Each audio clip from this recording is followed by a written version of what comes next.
Hey, what's up guys? Welcome back to Murray's Motors. Today we are going to be taking apart, and figuring out what I need to rebuild in this 2000 Explorer 250 shifter. So as you can see, the shifter on here,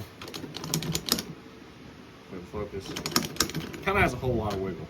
Side to side isn't too bad, but it's definitely got some. And it goes into gears fine. High kind of likes to grind because you really got to shove it and jerk it to get it in there just because there's so much play. So I'm not really sure what to expect to be bad in here. I don't know if it's just going to be the plastic cup that kind of acts like a seat for the ball, or if it's going to be some stuff further down in there. But we're going to take it all apart anyways. We'll clean it up since this boot is ripped. I'm sure it was stored outside. I'm sure there's water down in there, so I'm sure there's corrosion starting in there. So we're going to clean everything up. Got an ultrasonic cleaner a couple weeks ago and haven't used it yet, so we'll toss it in there. Maybe wire wheel that stuff up if it's kind of rusty, so we don't get any binding or locking up issues later. Let's get to it. All right, hopefully the fan's not too loud. It's like a heat index of 115 or something like that today. So we're gonna start off by popping this exhaust loose and swinging it out of the way. And hopefully I don't lose any of my springs here.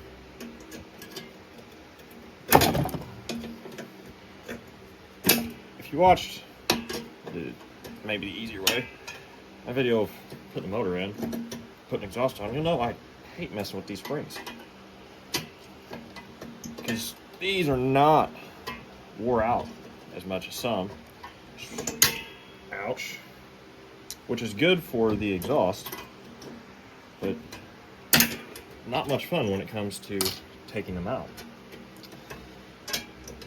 And I usually end up pinching my finger and clawing like I just did, so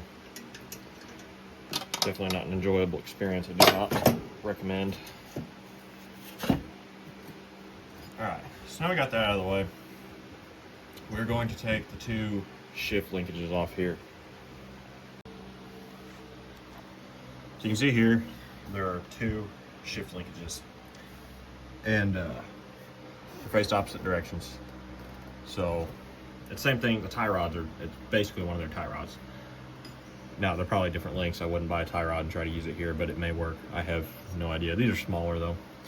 But I believe it's a 10mm nut, and then that's square on two sides to put a wrench on. I'm not entirely sure what size wrench, but I went ahead and grabbed my 10mm wrench as well. And so we're gonna bust those loose real quick. And I believe we got two 10mm holding the side. I think there's 4 underneath that hold the box down. Maybe just 3. But we're gonna get those loose, and then we will get the shifter popped out.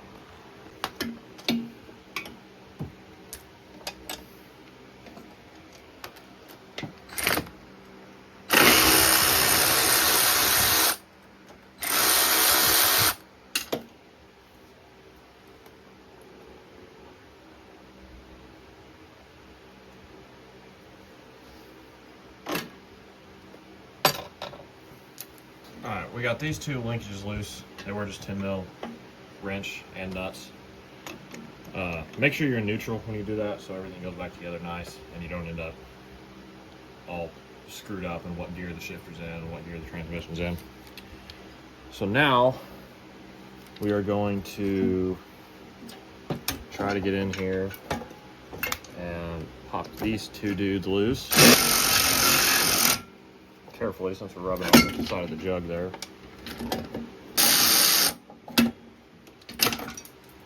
Alright, so you can see,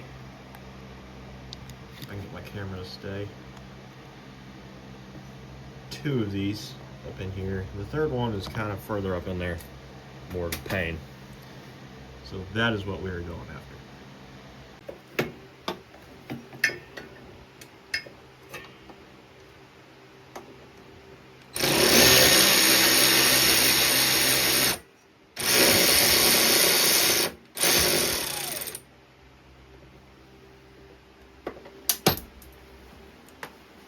And we're loose. I will say, if you're not going to get on that straight, I would find whatever the standard socket size would be for that, just to make sure you don't strip that one out if you're at a weird angle. But this model does not have any safety switches or wires connected. So that's all it takes to get this thing on the bench. Alright, so there's supposed to be fluid in these. From what I've seen, basically any kind of motor oil or transmission fluid. I've seen people put both in, and it may have grease in it. Honestly, I'm not quite sure on that. I've seen some people put grease, some people found with grease. I don't know precisely what they had from factory. Now, mine is not froze up, luckily. And at least right there, those pins don't look terrible. So that helps. It's going to be a little different situation than some people's, I do believe, for why I'm having to take it apart. But, nonetheless, I've already ordered a new handle versus this junk and a new boot for here. But I need to find out what internal pieces I need. So, we're going to start. Just while I'm here, I'm going to go ahead and take this junk handle off. And we have a Torx down in there. The OE should be the same.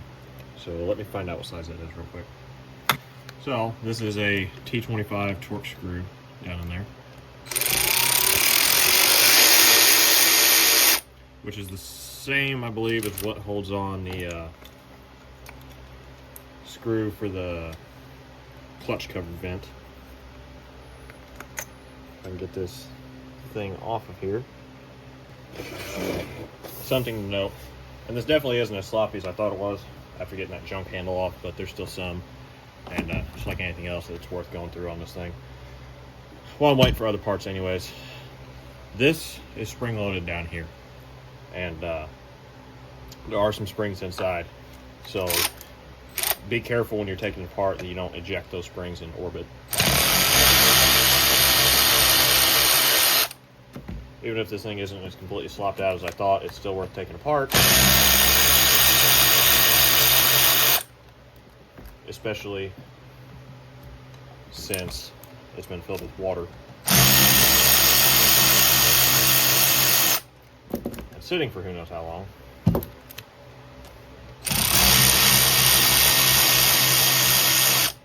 So right there you can see it raising up. Maybe. My hands are in the way. From the spring pressure down inside. Ew. That is not good, and I'm also thinking that I'm missing a piece. Maybe not for this specific model. Yeah, that boot, there's definitely been some water getting down in here. Real good. So that's how we took it out. Just like this. It's important to note when going back together, and make sure everything came back out the right way. Alright, so I brushed up on my parts diagram. You can look at most of those out of excuse me, on the Polaris website, or Dennis Kirk's a lot of times does most of the parts diagrams. So I'm not missing pieces, actually, and it's kind of hard to find. A lot of the shifters are basically the same, but slightly different, vary model to model. So right here you can see how they move in and out, and I'll pull those out in a minute, and they will. It could be part of my problem. It doesn't want to snap in all the way. Probably because of that just pile of muddy goop or something caught in down here. So here we have two detent springs, and under that there's detent bullets. And there's your centering pin, which could be a pain to get out. Could be an absolute pain to get out. And this is, I think they call it a centering spring or alignment spring. Basically, what that one does, some models I've seen too, and some people put too, is that pin on your plastic sphere here, that is what makes it kind of return to neutral, depending on which direction you're at, is that spring. And if I do end up having to order a part, I may order a second and toss it in there anyways, just so it's more firm. But, nonetheless, we're gonna pull out my two extremely gross detent springs here, just caked in mud and grease. Now you're supposed to, there's my centering spring, kind of be able to smack that until these detent bullets come out. But I'm kind of worried this thing is so gunked up. One of them moved to allow that to go all the way in, so that's a start. There they are. Get a, take a towel here. Clean this off so we can inspect the tips. They don't look to be in terrible shape. So you can see why they're called bullets, because you're looking at a little cylinder with two rounded ends. You can tell that one's got a little flat spot from being used, but it's not too bad. I may just flip them over when I put them back in. This one I would expect to be the same way, yeah. So we got those out, and it looked like our centering pin here started to come out. So along with all the mud, yeah, it's starting to work its way out. Just grab a pair of needle nose here, maybe. Maybe if I leave it upside down and help. There's that. That doesn't look to be in that bad shape. Overall, it looks a lot better inside than what I expected.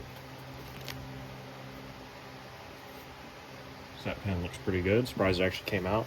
If you watch, I know forever ago I watched Mr. Fixit's video on his 400, and it's different. There's a little like bowl looking thing down here. His was so rusted in there, you had to drill a hole, tap it out, tap the hole, put a screw back in. So here are these. Now, you can see, I mean, they're dirty, but all things considered, they don't look too corroded or screwed up or anything. Probably wire wheel them up, throw them in the cleaner, not for sure yet. But when you compare the two, you can see which one goes where. So the one on my right hand here, you can see has a lot longer slide. That goes on your right side, the outside, the outermost tube of the shifter.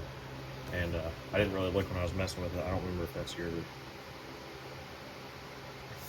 think this is your high and reverse slide. You can see they got O-rings there. They don't look to be in too bad a shape. I think I'm probably just gonna, I don't have any here, so I'll toss them back in there. But that is just gunk down in there. This is why it's so important to have a good boot on these, to keep all that nastiness in there. It's better than rust. There is still some kind of oil residue down in there at least. And so we're going to knock this pin out real quick and make sure there's no other alignment pin on this sphere here. So we're gonna pull this dude out. It's kind of crunchy in there, I'll tell you that much. Ugh. Maybe we're gonna pull it out. It looks quite bent.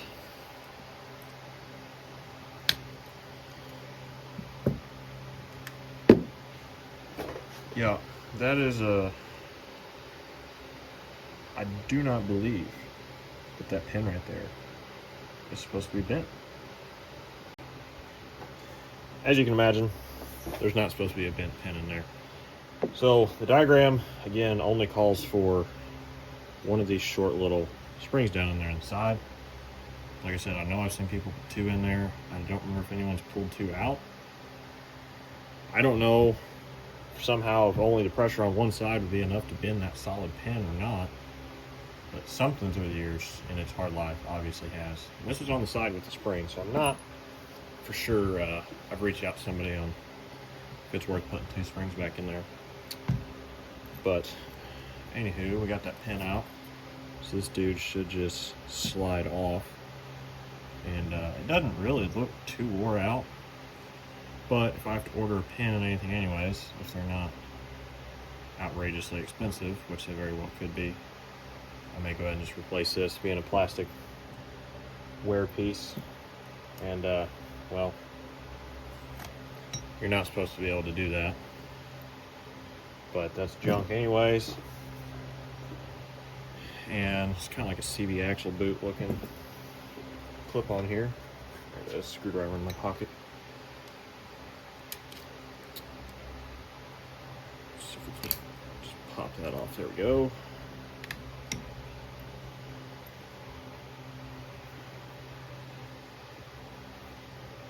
Bend this dude way out and get it off. There we have it. There is our shifter completely disassembled. We've got some not really too wonky of wear, it doesn't look like. Well, bottom of that shift handle may be worn a little more one side than the other, but it's not too corroded or not broke off. I saw somebody's where this ball was broke off, so it definitely wasn't. It was binding up when trying to shift. So we're gonna wipe some of this stuff up, and I will drop it all in my cleaner here. It's been running for all of 5 minutes. She's good and dirty. I'd say we'll be looking pretty good in just a couple minutes, let alone probably dirty. Alright, so I've got the body in there, changed out the water, put it in the bag to keep some of the dirt in there. Hopefully one more run. It's a lot better, but there's still places because it's hard to get out. All this stuff though, we got our springs pretty clean. The little detent buttons, bullets, whatever you want to call them. Centering spring had some corrosion, or not spring, pin, right around here, so some actual rust. Wire wheeled that off, wire wheeled these down to a little bit before the O-rings. Same thing here. So I've got a new alignment pin here on order from Partzilla, and should have one of these coming as well, along with a new OE handle. So I will get back to you guys and put all this back together when that shows up. See you in just a second. Alright, welcome back guys. It's been about a week and a half I've been gone working, but finally got all of our parts in here. So we're going to get this thing put back together. We got our new top boot, which I'm just going to use like a mini, like an injection field line clamp or something. It's not a regular hose clamp. These clamp a little bit better all around. We got our new pin here. Got new shift lever. So the only thing I did notice, because I didn't feel like changing the water, I don't know how many times while cleaning this out, there's still a little dirt in there. I think it's going to be okay. Is I went to push the pins in and it was kind of stiff. There's some dirt, so I just went and got some brushes, and we're just going to clean that out real quick.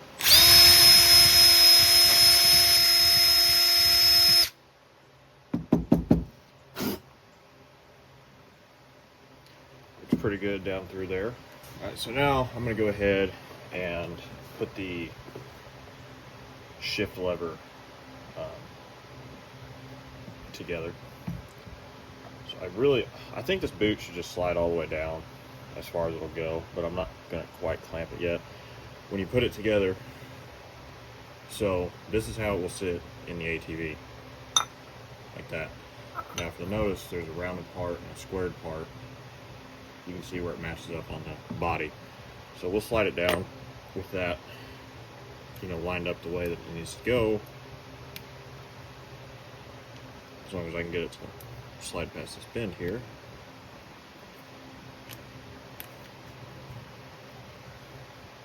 Now in terms of these boots, I don't know if there's, I got this off eBay, so there may be better quality. I'm sure Partzilla and places has them, but I was getting a new used headlight assembly for this anyways off eBay, so with all the springs and screws and hardware. So we'll just kind of leave that dude hanging out there for a minute. And we'll go ahead and slide our handle back on.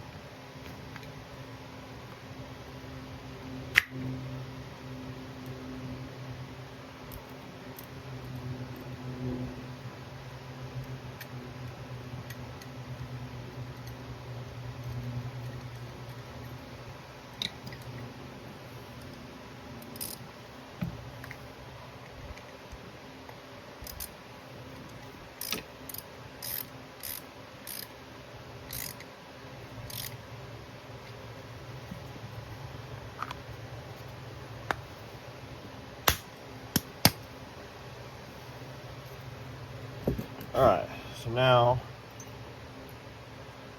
we're going to go ahead and put our little sphere here back on. And looking at it, it looks the same all around. I don't think it really matters which way it goes on. So just slide it up. Just line it back up there where the pin goes through. I've heard these pins can be a pain to take out and put back in. This one wasn't all that hard. And it helps when everything's completely clean. So we're just going to give it a little tap. You see right there, it's pretty even on both sides. So I think we will call that good. Now we have our lever together. So it's time to put this dude back in. Or all back together. So, like we said before, the pin that has the longer cutout on it goes on the outside. So we're just going to slide them in somewhat.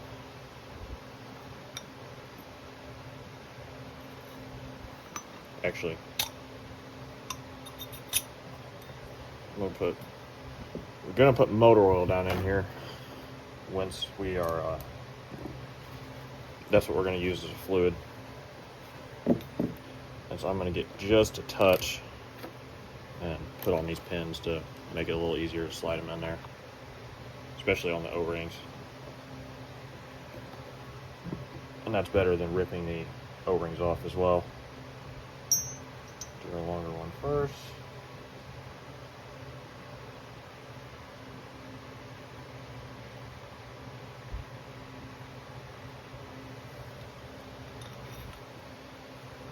Slide that dude in there.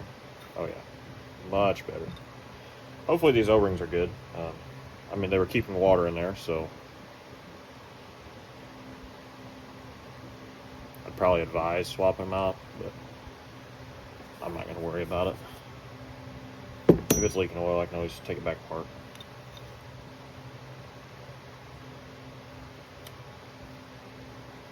They feel pretty good. So, now we're going to put our center pin in. Now, I didn't pay attention which way it was when it came out. You can see there's a little bit of difference. That side's more tapered. Given that that is the corroded side, I'm going to go out on a limb and say that was down. But pay more attention when you pull that out. So that's not going to go in there completely seated until these are where they, you'll have to move them around. Maybe the other is where it needs to be.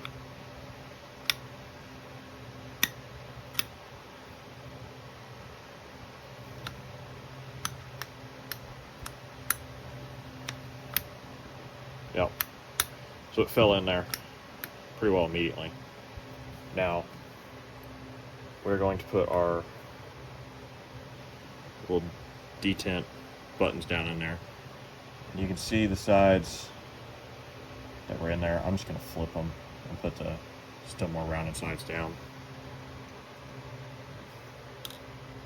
Drop them in there, put their springs on top of them. Now, I believe you're supposed to put a little bit down, push a little bit down on the springs, and hear it click in this seat.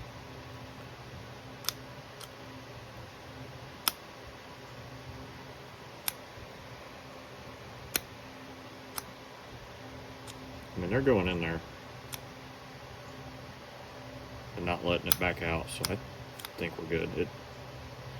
We're going to put our little side spring in. And you got to watch that this doesn't get launched into orbit when you go to put the thing back together.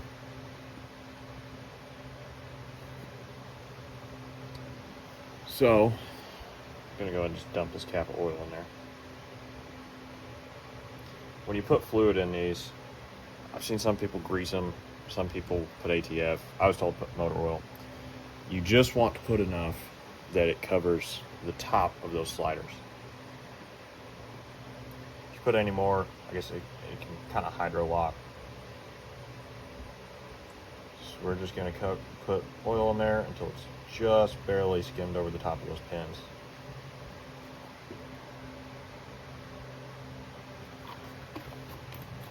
I just put some 5W30 in there.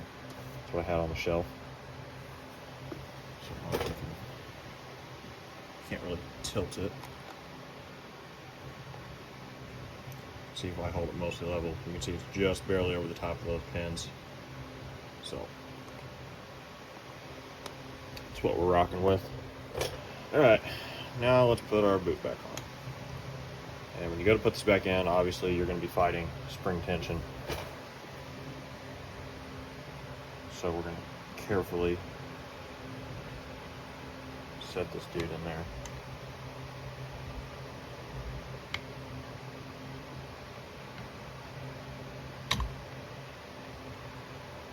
Make sure your pins are sitting the same so everything goes together pretty straight. Everything's lined up inside. My boot's just on here a little twisted.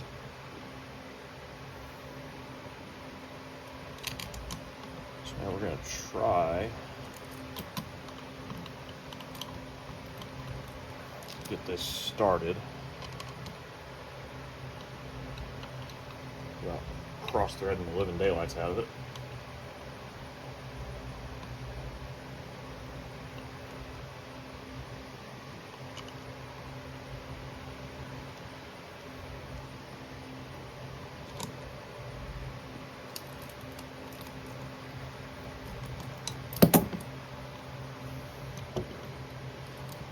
Alright, so now I'm just gonna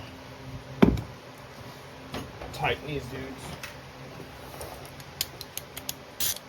dudes down pretty good.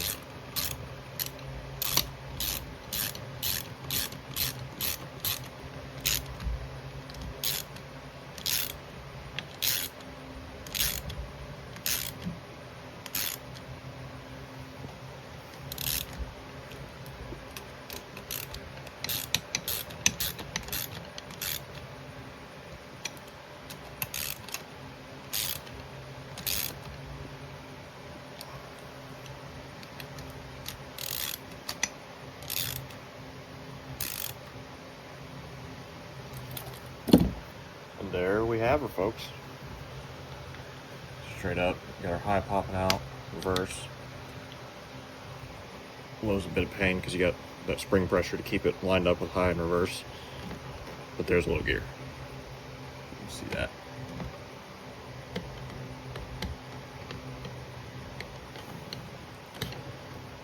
So we're gonna put our clamp on here real quick, slide this boot up. And then that is how you rebuild a shifter.